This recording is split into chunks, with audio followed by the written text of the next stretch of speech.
भैया एग्जाम्स आ गए हैं और अब हम ढूंढ रहे थे कोई ऐसी वीडियो जो 5 से 10 मिनट में हमारा पूरा रिवीजन करा दे, वो भी इतने बड़े चैप्टर की। तो भैया बिल्कुल सही जगह आ गए हो। Welcome to this amazing platform. और मैं आज आपका आदि भैया पूरा चैप्टर ट्रेड टू टेरिटरी, इतना बड़ा चैप्टर है भैया, तो मैं इतने कम टाइम में पूरा का पूरा रिवाइज करा दूंगा। तुम भी कहोगे आदि भैया मजा आ गया। शुरू करते हैं। पहले पूरे चैप्टर की टाइमलाइन को समझो, फिर चैप्टर समझना। चैप्टर की शुरुआत होगी 1498 से, जब वास्को ड गामा इंडिया आया था, वहां से बातचीत शुरू होगी और कहां जाके खत्म होगी 1857 में, जब रिवॉल्ट हो गया था 1857 का। यह है टाइमलाइन का एक्सट्रीम पॉइंट। बीच बीच में होगा क्या समझो। चार्टर आएगा, औरंगजेब की डेथ होगी, बैटल ऑफ प्लासी होगा, battle of Buxar, regulating act, treaty Salbai, Tipu Sultan की डेथ होगी और क्लेम ऑफ पैरामाउंसी बंगाल, और ये सारी चीजें होंगी। अभी समझेंगे। लेकिन अगर समझने वाली बात है तो वो ये है कि इस पूरे चैप्टर में हम 3 अलग अलग कहानियां समझेंगे। पहला कि बंगाल पे कैसे रूल करा, दूसरा अंग्रेजों ने मैसूर पे कैसे रूल करा, और तीसरा मराठास पे कैसे रूल करा। अगर ये 3 कहानी तुम्हें समझ में आ गई तो समझो चैप्टर एकदम अपने अंडर में हो गया। शुरू करते हैं अब एक एक करके। देखो भैया, सबसे पहले बात करेंगे 1707 की। जब औरंगजेब की डेथ हो जाती है तो सारे छोटे छोटे जमींदार अपने आप को इंडिपेंडेंट किंगडम घोषित कर देते हैं। ये था आगे का। अब आते हैं कि इंडिया में आई कैसे ब्रिटिश ईस्ट इंडिया कंपनी। 1498 में वास्को ड गामा इंडिया आया। पोर्चुगीज ट्रैवलर था, इसको इंडिया आके पता चला यहां तो स्पाइसेस बड़े अवेलेबल हैं और हम इसको वहां ले जाके बेच सकते हैं। और इसी को क्या बोला गया, मर्केंटाइल ट्रेड। जहां सस्ता है वहां से खरीदो, जहां महंगा है वहां जाके बेच डालो। अब ये आ गया तो इसके साथ साथ और भी लोग आए, जैसे कि आ गई ईस्ट इंडिया कंपनी। अब ईस्ट इंडिया कंपनी जब आई तब तक डच भी आ गए, फ्रेंच भी आ गए, तो कंपटीशन ऑलरेडी बहुत ज्यादा था। तो इन्होंने जाके अपनी रानी से कहा, रानी नानी अब हमें प्लीज अपने देश से किसी और को मत आने दो, हमें अकेले रहने दो। रानी ने कहा ठीक है भैया, तुमको हम एक स्पेशल परमिशन देते हैं जिसे कहते हैं चार्टर, कि अब कोई और नहीं आएगा। लेकिन कंपटीशन तो अभी भी है, डच है और फ्रेंच है। तो फाइनली इन लोगों के बीच में लड़ाइयां हुई, जैसे कि एंग्लो फ्रेंच बैटल हुई। किस चीज के लिए बैटल हो रही थी, cotton, silk, paper, clove, cardamom, cinnamon, इन सारी चीजों के लिए बैटल हो रही थी, सब लड़ रहे थे। फाइनली अब देखो, अब यहां पे लड़ाई वड़ाई होती है खत्म। अब देखते हैं कि कैसे ईस्ट इंडिया कंपनी बंगाल को अपना बनाती है। पहले वो सीधे बंगाल में कूदती है 1651 में और वहां अपनी फैक्ट्री सेटअप कर देती है। फैक्ट्री बढ़िया उनकी चलने लगती है। वो आसपास के लोगों को बुलाने लगते हैं कि आओ, बिजनेसमैन से बोलते हैं हमारे पास रहो। लेकिन ये चीज एक इंसान को बड़ी दिक्कत देती है, वो है बंगाल के नवाब को। लेकिन क्योंकि उस समय का जो मुगल एम्परर था औरंगजेब, उसने परमिशन दे रखी थी कि नहीं भैया, इनके पास तो राइट है, ये आराम से बिना टैक्स के बिजनेस कर सकते हैं। तो ये बात बंगाल के नवाब को बड़ी खटक रही थी, वो कुछ बोल नहीं रहे थे। कौन थे उस समय बंगाल के नवाब? बंगाल के उस समय नवाब थे मुर्शीद कुली खान। कोई बात नहीं, इन्होंने कुछ नहीं कहा। ऑल्दो बड़ी बुरी तरह ट्रीट करती थी कंपनी इनको, फिर भी इन्होंने कुछ नहीं कहा। फिर आए अली वर्दी खान, इन्होंने भी कुछ नहीं कहा। लेकिन फिर आते हैं हमारे हीरो सिराज उद दौला, जो कि अगले नवाब बनते हैं बंगाल के। और इस समय जब तक ये आते हैं औरंगजेब की डेथ हो जाती है 1707 में, ये हमने पढ़ा था। अब होता क्या है, क्योंकि अब कोई बड़ा रूलर रहा नहीं, सिराजुद्दौला ऑलरेडी यंग आदमी था, 25 साल का, गर्म खून। जब इसे पता चलती है ये बात कि वो लोग अपना महल बना रहे हैं, अंग्रेज इंडिया में अपना महल बना रहे हैं बंगाल में, तो उनको बहुत ये बात खटक जाती है और वो बैटल छेड़ देते हैं। और तब इन लोगों के बीच में क्या होती है, इन लोगों के बीच में होती है बैटल ऑफ प्लासी। किसके बीच में? एक तरफ था सिराजुद्दौला और दूसरी तरफ ईस्ट इंडिया कंपनी। अब ये बैटल तो हुई, लेकिन इस बैटल में ईस्ट इंडिया कंपनी जीत गई। क्यों जीती? क्योंकि जो सबसे खास गवर्नर था सिराजुद्दौला का, जिसका नाम था मीर जाफर, उसने धोखा दे दिया। वो अंग्रेजों से हाथ मिला लेता है और धोखा दे देता है सिराजुद्दौला को, और इसलिए सिराजुद्दौला हार जाता है। तो यहां पे इस तरीके से कौन जीत जाता है? ईस्ट इंडिया कंपनी बंगाल को जीत जाती है। लेकिन अभी गेम पूरा हुआ नहीं है। अब आगे होगा क्या? उन्होंने मीर जाफर को पपेट रूलर बना दिया।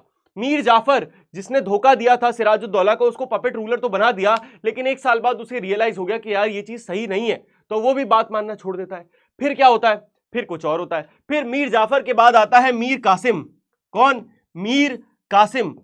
अब ये बनाते हैं अंग्रेज मीर कासिम को नवाब बंगाल का, कि चलो कोई बात नहीं, ये तो हमारी बात मानेगा। लेकिन मामला और पासा उल्टा पड़ जाता है। मीर कासिम तो उनके अगेंस्ट एक प्लानिंग शुरू कर देता है अंग्रेजों के खिलाफ, और अपनी फैक्ट्री बना लेता है आर्म्स की, यानी कि वेपन्स की, जिसकी वजह से फाइनली उसको वहां से भागना पड़ता है अंग्रेजों से डर की वजह से, और वो वापस आता है आर्मी लेके, और होती है बैटल ऑफ बक्सर। कब होती है? देखो ये पूरी इंफॉर्मेशन लिखी हुई है बैटल ऑफ प्लासी की, यहां से पढ़ लेना। अब 1764 में हो जाती है बैटल ऑफ बक्सर, जहां एक तरफ था मीर कासिम और दूसरी तरफ कौन था, ईस्ट इंडिया कंपनी। और यहां भी ईस्ट इंडिया कंपनी जीत जाती है क्योंकि उनके पास बेटर वेपन्स थे, बेटर टेक्नोलॉजी थी, और यहां पे मीर कासिम के पास अभी भी तलवार और भाले से लड़ रहा था। क्लियर। यहां से उन्होंने देखा कि कैसे बंगाल हमारा अपना हो गया। जितने भी कंपनी के अब ऑफिशियल्स हैं, ऑफिसर हैं, वो अपने आप को नवाब बोलने लगते हैं। नवाब मतलब कि भैया अब वो बोलते हैं अब हम ही नवाब हैं। नवाब तो बोल नहीं पाते थे, तो उन्होंने बोला नवाब हैं हम। ठीक है। अब कंपनी का रूल एक्सपैंड करना है इनको, तो कैसे करेंगे। लॉर्ड वेलीजली एक आइडिया देते हैं, सब्सिडरी अलायंस।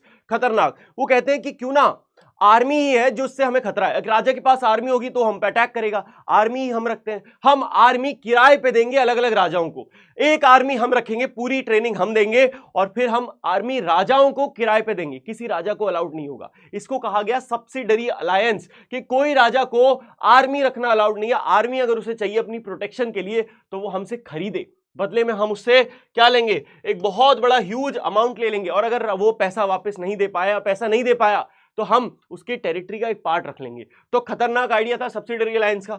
आइए अब चलते हैं मैसूर में।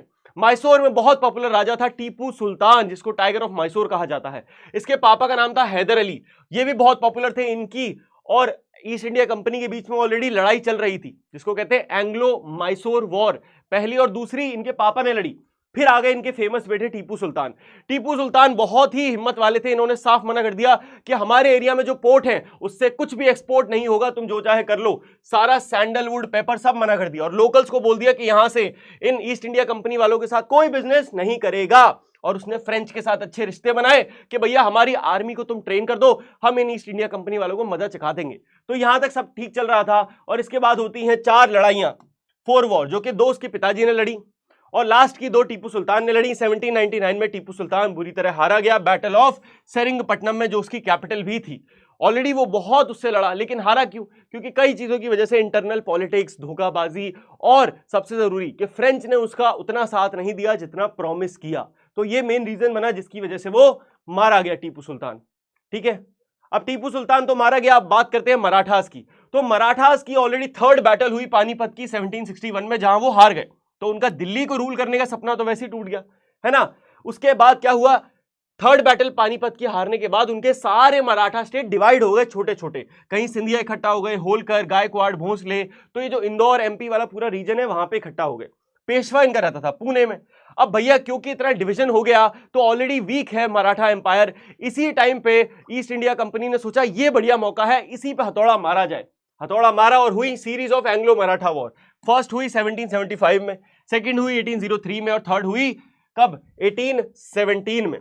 पहली कोई जीता नहीं और हो गई ट्रीटी ऑफ सालबाई। दूसरी में भैया जीत गए ईस्ट इंडिया कंपनी, उनको उड़ीसा और दिल्ली वाला रीजन मिल गया। और थर्ड में पूरी तरह मराठास को क्रश कर देती है ईस्ट इंडिया कंपनी, और इस तरह से मराठास का भी इंडिया में एंड हो जाता है। फिर आती है the claim of paramountcy. Lord Warren Hastings ने बोला कि भैया अब हम एक रूल बनाते हैं कि अब हम इंडिया के सारे राजाओं से ऊपर हो गए। हमने देखो वहां सारा रीजन, बॉम्बे हमारा है ना, ऑलरेडी वहीं से तो आए थे। उसके बाद बंगाल भी हमारा हो गया, उसके बाद अब मैसूर भी हमारा हो गया और मराठा भी हमारा हो गया। सारे एरिया हमारे, अब हम सारे राजाओं से ऊपर हैं। 1830 में इन्हें डर था कि भैया रशिया ना आ जाए, तो इन्होंने अफगानिस्तान से लड़ाई लड़ी, उसके बाद पंजाब से लड़ाई लड़ी, ताकि उस एरिया को ये रूल कर पाए जहां से रशियंस आने वाले थे। वो अलग बात है, वो कभी आए नहीं, लेकिन इनकी लड़ाई बहुत हुई वहां पे।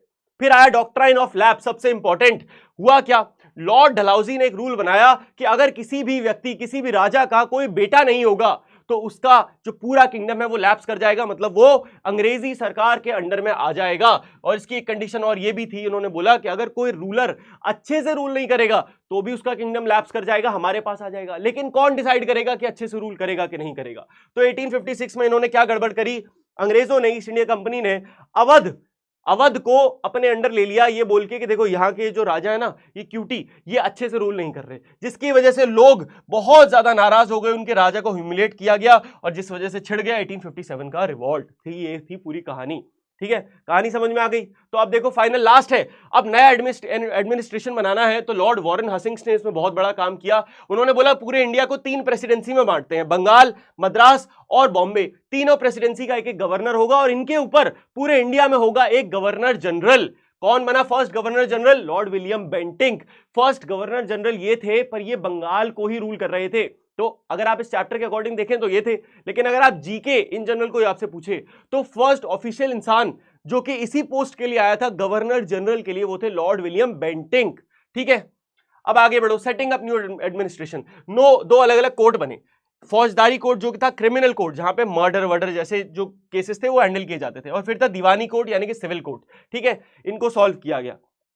इसके अलावा रेगुलेटिंग एक्ट आया 1773 में, जहां जिसकी वजह से सुप्रीम कोर्ट बन गए और सदर निजाम अदालत भी बन गई।